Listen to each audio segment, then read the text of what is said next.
लगा के रज इस धरती का, नीरज ने यह अद्भुत काम किया। स्वर्ण पदक जीत का ओलंपिक में भारत का ऊंचा नाम किया। नीरज चोपड़ा, जिनको कुछ दिन पहले केवल लाखों लोग ही जानते थे, लेकिन अब उन्हें पूरी दुनिया जान चुकी है। नीरज चोपड़ा की चमक पूरी दुनिया देख रही है। स्टार एथलीट नीरज चोपड़ा ने टोक्यो ओलंपिक खेलों में शनिवार को भाला फेंक का गोल्ड मेडल अपने नाम करके भारत को ओलंपिक की ट्रैक एवं फील्ड प्रतियोगिता में अब तक का पहला पदक दिलाकर नया इतिहास रच दिया। नीरज चोपड़ा हरियाणा के पानीपत स्थित खांदरा गांव के रहने वाले हैं। इनके पिताजी सतीश कुमार किसान हैं। खेती-बाड़ी से घर परिवार का खर्च चलता था। स्कूली शिक्षा इन्होंने चंडीगढ़ में पूरी की।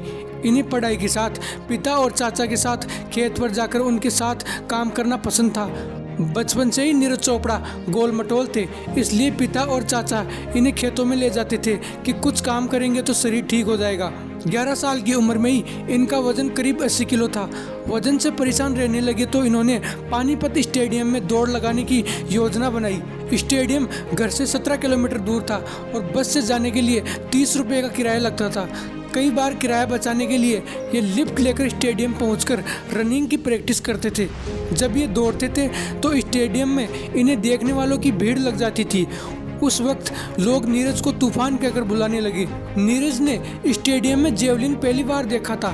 जेवलिन पानीपत स्टेडियम में इन्होंने वरिष्ठ जेवलिन खिलाड़ी जयवीर को प्रैक्टिस करते देखा।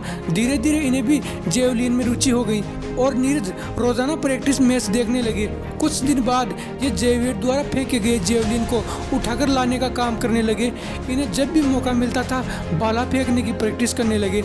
इनके जेवलिन फेंकने की तकनीक को जयवीर ने देखा और तारीफ करते हुए इस खेल में आगे बढ़ने के लिए प्रेरित किया। इसके बाद से ही इन्होंने जेवलिन खिलाड़ी बनने के लिए मेहनत शुरू की थी और यहीं से उनके जीवन का असली मकसद शुरू होता है। नीरज चोपड़ा ने भारत को ओलंपिक ट्रैक एवं फील्ड प्रतियोगिता में अब तक का पहला पदक दिलाकर इतिहास रचा।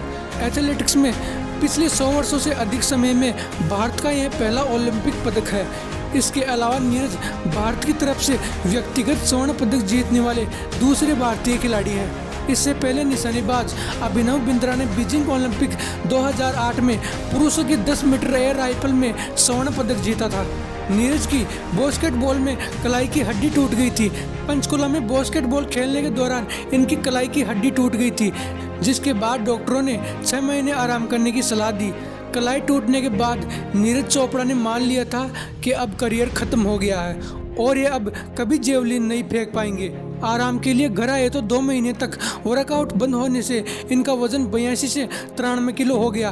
कलाई ठीक हुई तो 4 महीने तक लगातार एक्सरसाइज की, तब जाकर वजन करीब 80 किलो तक हुआ।